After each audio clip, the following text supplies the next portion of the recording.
I think first off, starting off with getting the invitation to play in the Hall of Fame Classic to begin with was significant for me and for Auburn basketball.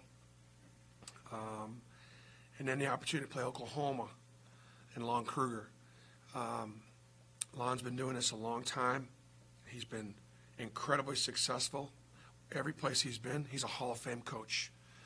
And he represents our profession about as well as anybody does in this business. And so for me, it's an honor and a privilege to coach against him. Oklahoma, having come off a Final Four season last year,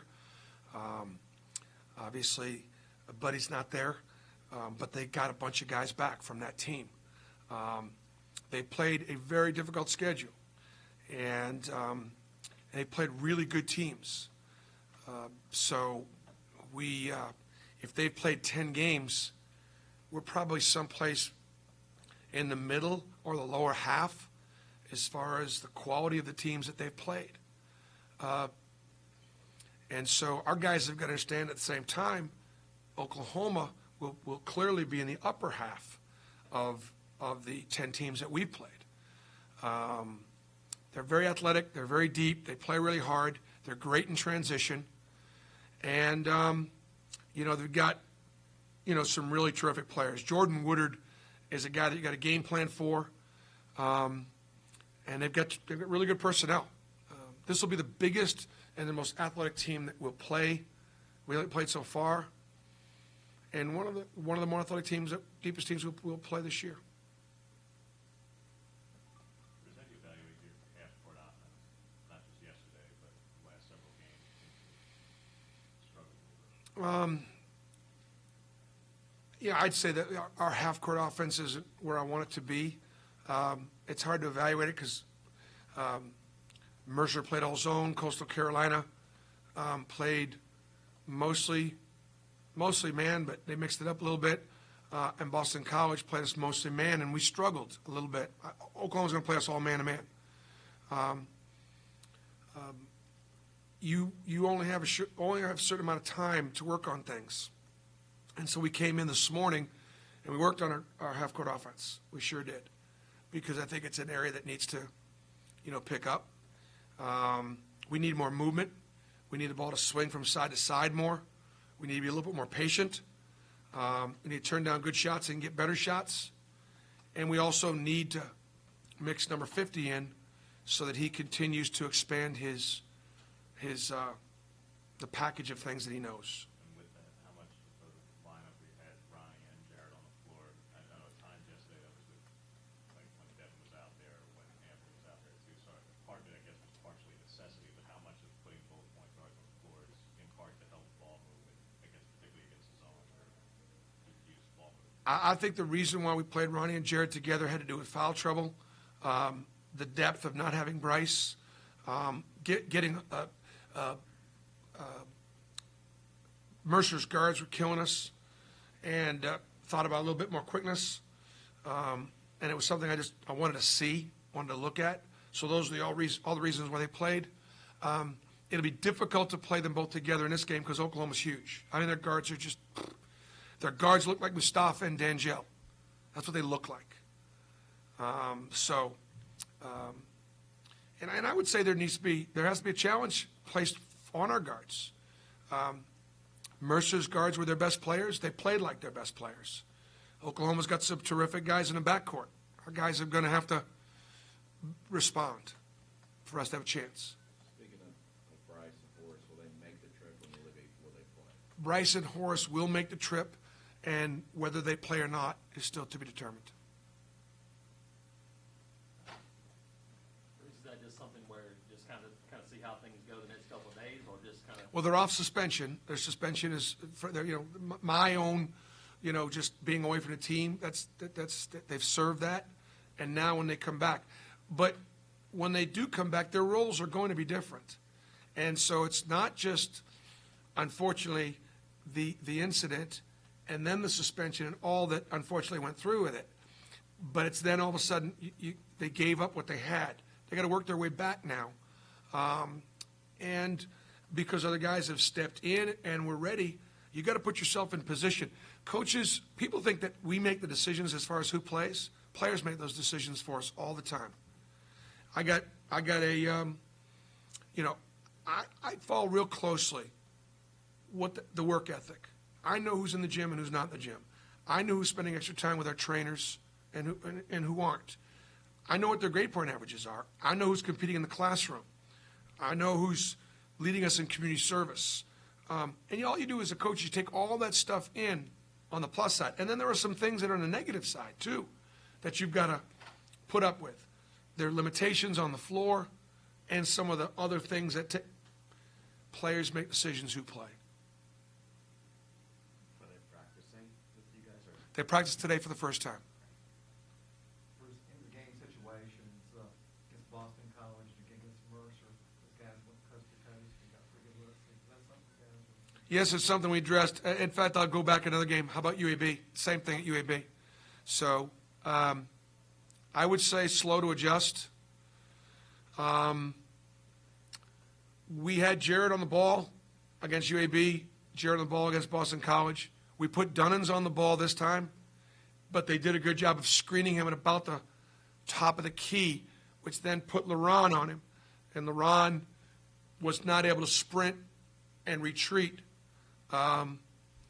And the young man that made the play, Holland, had a phenomenal game. He really sold the foul.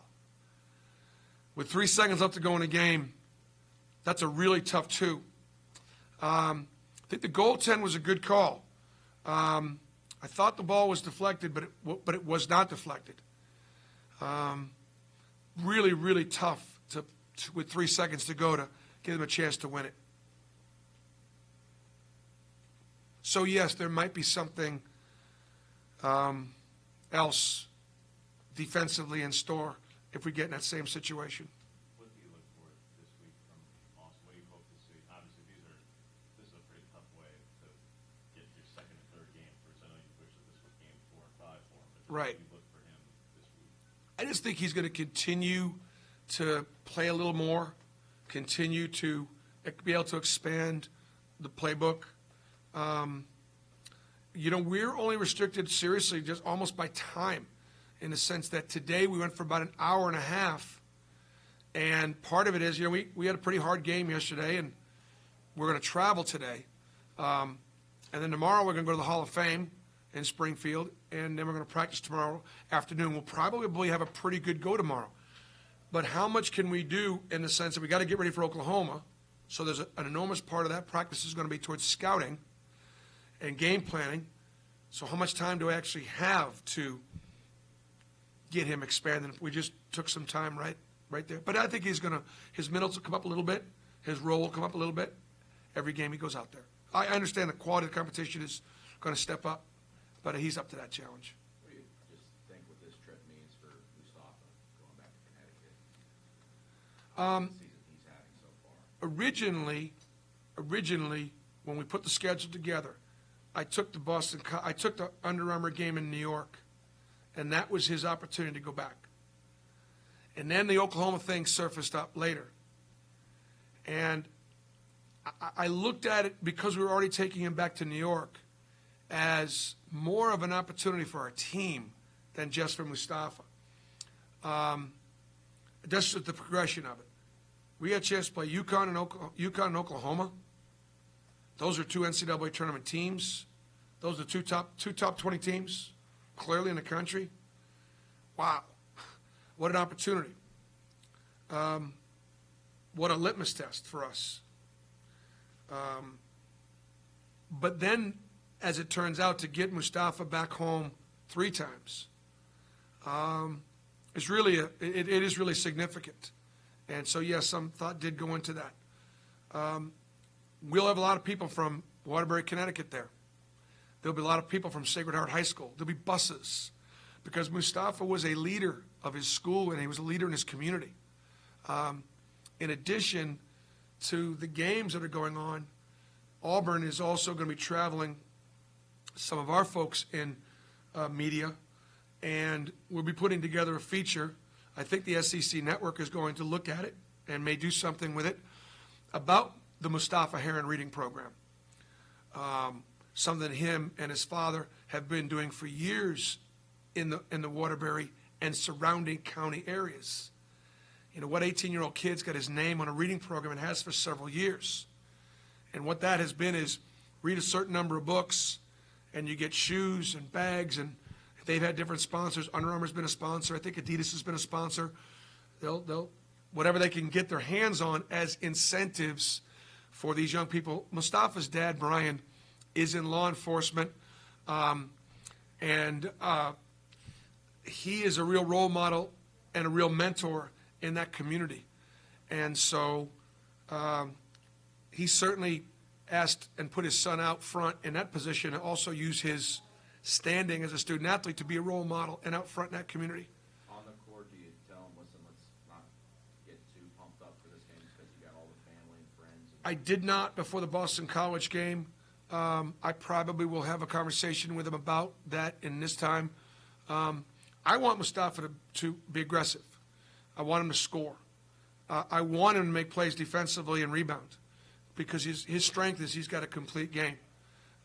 So I don't want to get him to back down from being aggressive. At the same time, I don't want him to worry about being defined by his numbers, his shots. He can have tremendous impact on the floor being aggressive, but not to worry, because there are some nights he's going to put up some numbers, and there are some nights he's not. And just because he's going back home, can't worry about that stuff.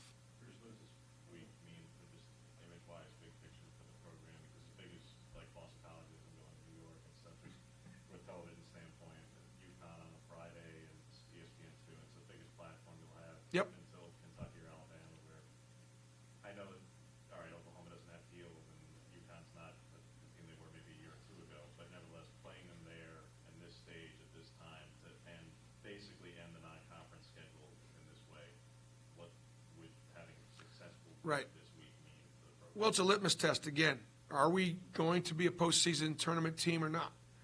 And I know it's early in our development, but this is going to be a real challenge and a real test and a real opportunity.